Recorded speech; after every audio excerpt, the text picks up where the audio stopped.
Hey there, music fans. Welcome back to the Real Music Observer, where, yes, of course, we are observing real music in real time for real people, just like this guy right here and this guy right here.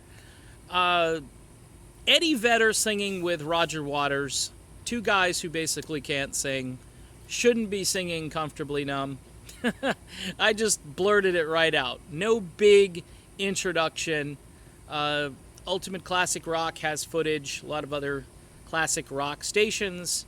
And by the way, when did Pearl Jam become classic rock? Did I miss the memo that now grunge bands are allowed into that, sound? It's not just, and this is the mistake that a lot of these programmers are making right now, is that, oh yeah, the Pearl Jam stuff is like 25 years old. Yeah, well, sure, it's classic rock.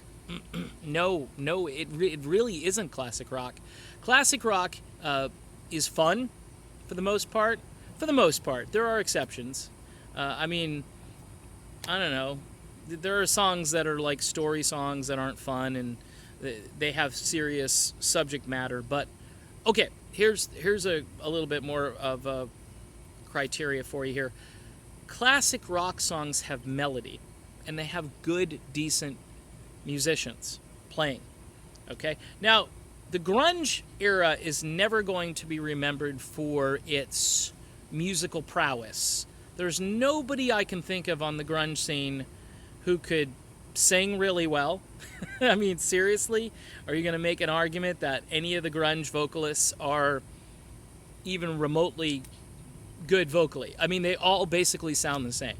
They're all gruff, they're all down here, they're all like that, and that to you is okay. Look, if you're watching these videos, you're probably not into grunge anyway, because I've been talking about, Journey and Foreigner and all the bands that I grew up with. So there's really... The reason I'm going here is because I'm a big Pink Floyd fan. I love Pink Floyd, but you need David Gilmour in Pink Floyd. And quite honestly, for my money these days, yes, I'm going to talk about a tribute band. I'd rather see Brit Floyd do a concert than either Roger Waters or David Gilmour. Now, keep in mind, I'd probably be more apt to see a Gilmour concert.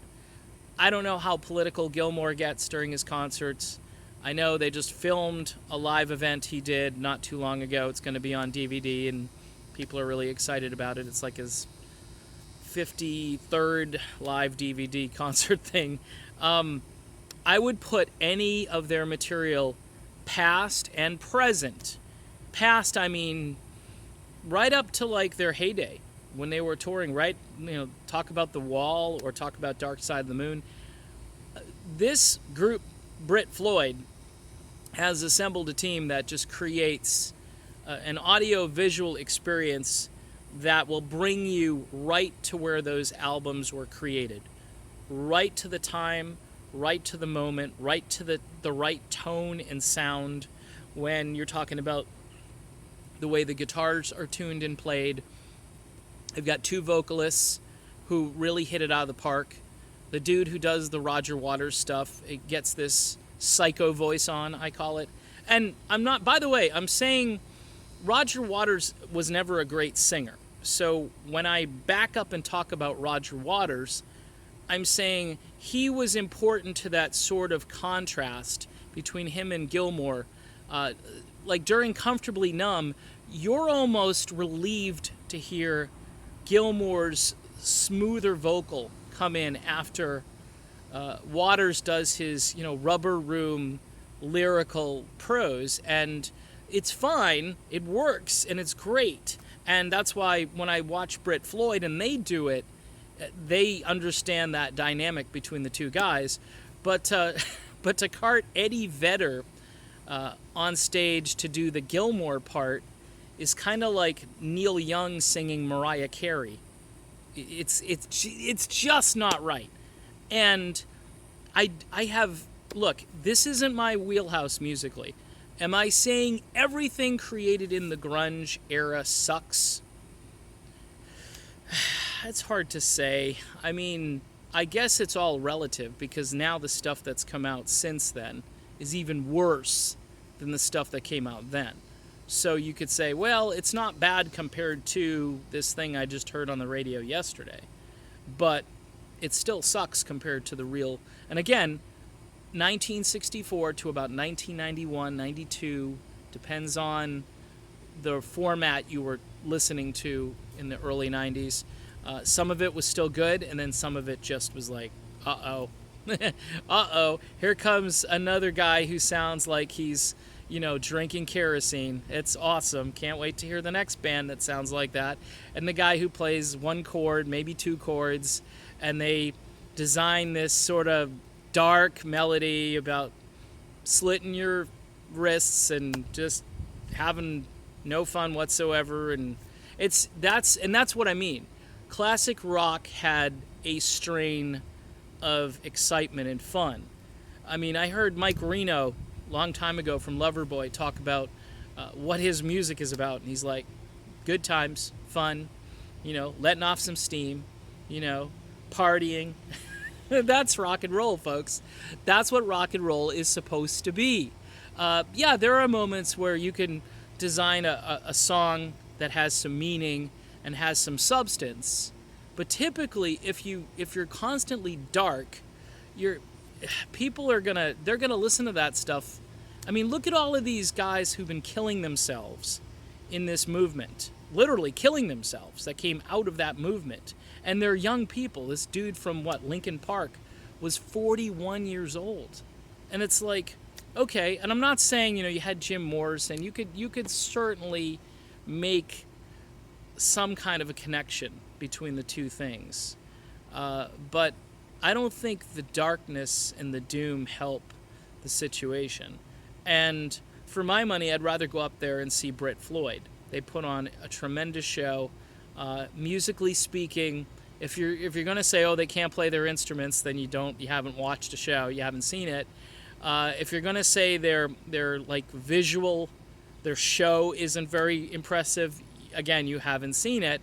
I would encourage anybody who likes Pink Floyd or even sort of likes Pink Floyd to go and do a little search on YouTube and find the Red Rocks concert with Brit Floyd, which is just a crazy nice outdoor amphitheater. Everybody who plays it seems to just create an even better musical vibe. But here's another thing that I love about Brit Floyd.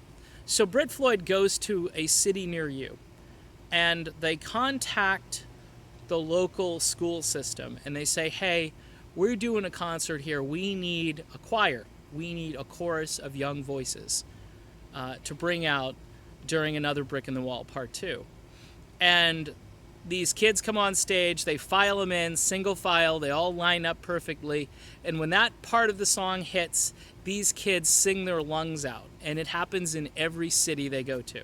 And it's one of the coolest, most awesome things I've ever seen in a rock show. And then after the song is over and the guitar solo hits, they start to file out, and the audience goes absolutely just crazy apoplectic.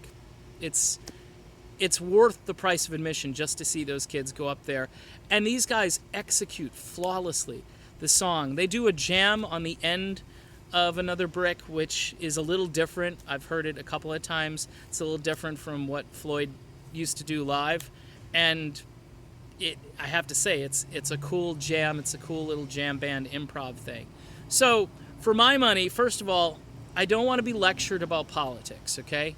I am going to a rock concert, so I don't have to hear about the Russian controversies or anything else. I want to escape. No pun intended for you Journey fans.